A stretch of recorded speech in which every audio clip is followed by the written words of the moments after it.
Hi, I am Shashiveni Bhimireddy. Invite to happy life. ఎలా ఉన్నారండి? ఏం చేస్తున్నారు? కాసేపు సరదాగా మాట్లాడుకుందామా మరి? డబ్బుకు లోకం దాసోహం అంటారు కానీనండి, నాకు తెలిసినంత వరకు మాత్రం ప్రతి వ్యక్తి డబ్బు కంటే కూడా పొగడ్తలు ప్రశంసలకే దాసోహం అయిపోతారండి. చిన్నపిల్లలను సైతం భయపెట్టి చేయించలేని పని మనం పొగిడి ప్రశంసించి చేయించవచ్చండి. అయితే ఈ పొగడ్తలు ప్రశంసలు మంచివా అంటే కనుక, పొగడ్త ఒక సర్కిల్ లాంటిదండి. అది మనల్ని మధ్యలో నుంచోబెట్టి చుట్టూ గుండ్రంగా బంధించేస్తుంది. మనల్ని జీవితంలో ముందుకు వెళ్ళనివ్వదు. అయితే ప్రశంస అయితే మాత్రమండి ఒక చక్కని గీత లాంటిది. అది మనకి దారిలా ముందు పరుచుకుని జీవితంలో ముందుకు నడిపిస్తుందండి. అందువల్ల పొగడతలైతే ఎప్పుడూ మంచివి కాదండి. ప్రశంసలు మాత్రం చాలా మంచివి, అవసరమైనవి కూడా. ఎలాగో కొంచెం వివరంగా తెలుసుకుందాము. పొగడతలకు ప్రశంసలకి తేడా తెలుసుకుందాము. పొగడత అంటే మీరు ఒక వ్యక్తిని ఆ వ్యక్తినే పొగిడారనుకోండి, అది పొగడతల్లోకి వస్తుందండి. అలా కాకుండా అతను చేసిన పనిని మెచ్చుకున్నారనుకోండి, అది ప్రశంసల్లోకి వస్తుందండి. ఇంకొంచెం అర్థం చేసుకోవడానికి ప్రయత్నిద్దామా అంటే, ఒక వ్యక్తి మీ ఊరిలో గుడి కట్టించారనుకోండి, మీరు వెళ్ళి అతనితో మీరు చాలా గొప్పవారండి, మీరు చాలా మహానుభావులు అన్నారనుకోండి, అది పొగడతల్లోకి వస్తుందండి.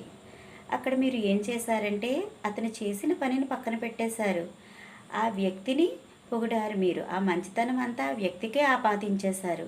అప్పుడు ఏమవుతుంది? అతనికి కొంచెం అహంభావం ఏర్పడుతుందండి. ఆహా, నేను చాలా గొప్పవాడిని అయిపోయాను అని కొంచెం అహంభావంతోనూ ఇక అక్కడికే ఆగిపోయినట్టుగా అనిపిస్తుంది. అలా కాకుండా మీరు ఆ వ్యక్తి దగ్గరికి వెళ్ళి, మీరు చేసింది చాలా మంచి పని అండి, మీరు చేసిన పని అందరికీ ఉపయోగపడేదండి అన్నారనుకోండి, ఏమవుతుందండి? అది ప్రశంసల్లోకి వస్తుందండి. అంటే మీరేం చేశారు? ఆ వ్యక్తి చేసిన పనిని మెచ్చుకున్నారు. మీరు ఆ పని ద్వారా వచ్చిన మంచితనాన్ని అతనికి ఆపాదించారు. రెండు విషయాల్లోనే మీరు అతను మంచివాడనే అన్నారు.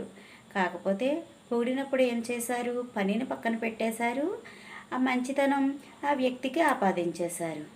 రెండో విషయంలో ఏం చేశారు? ప్రశంసించినప్పుడు ఆ వ్యక్తి కంటే కూడా ఆ పనిని హై చేశారు. మీరు చేసిన మంచి పనిని మెచ్చుకున్నారు. ఆ పని ద్వారా వచ్చిన మంచితనాన్ని అతనికి ఆపాదించారు. అప్పుడు అతను ఎలా ఆలోచిస్తాడు?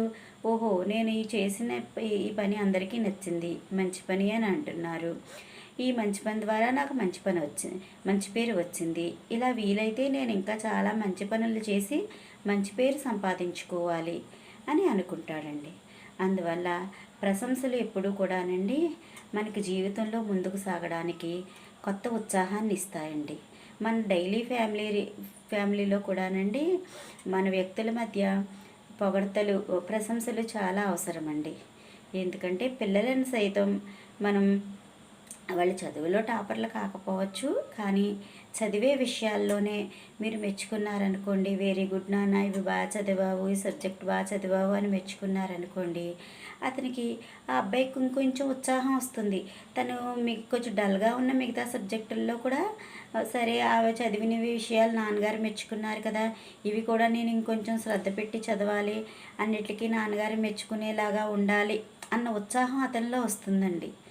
అలాగే ఇప్పుడు భార్య విషయానికి వస్తే, ఆమె చేసిన వంట ప్రతిరోజు భర్తకు నచ్చకపోవచ్చు, కానీనండి ఆ నచ్చిన రోజే నీ బాగా చేసావు, ఈరోజు వంట బాగుంది అని మెచ్చుకున్నారనుకోండి, అప్పుడు ఆమె ఏమనుకుంటారు?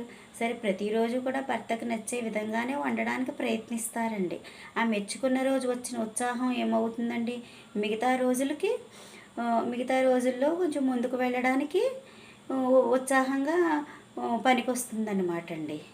అలాగే భర్తను కూడా అండి ఎంతో కష్టపడతారు, మరి మన కోసం కుటుంబాన్ని నడిపిస్తారు కనుక అండి, ఎందుకు పెంచరు, ఎందుకు చూడరు అనుకున్నట్టు కాకుండా అండి, ఆయన చేసిన కుటుంబం కోసం ఆయన చేసిన విషయాల్ని, ఆయన చేసిన పనులు కూడానండి అప్పుడప్పుడు మనం మనస్ఫూర్తిగా మెచ్చుకున్నామనుకోండి, ఆయనకు కూడా చాలా సంతోషంగా ఉంటుందండి. ఓహో! నేను నా నా శ్రమను గుర్తిస్తున్నారు. నేను ఇంకా వీళ్ళ కోసం ఇంకా ఇలా కష్టపడాలి, ఇలా చెయ్యాలి అన్న ఉత్సాహం ఆయనలో కలుగుతుందండి.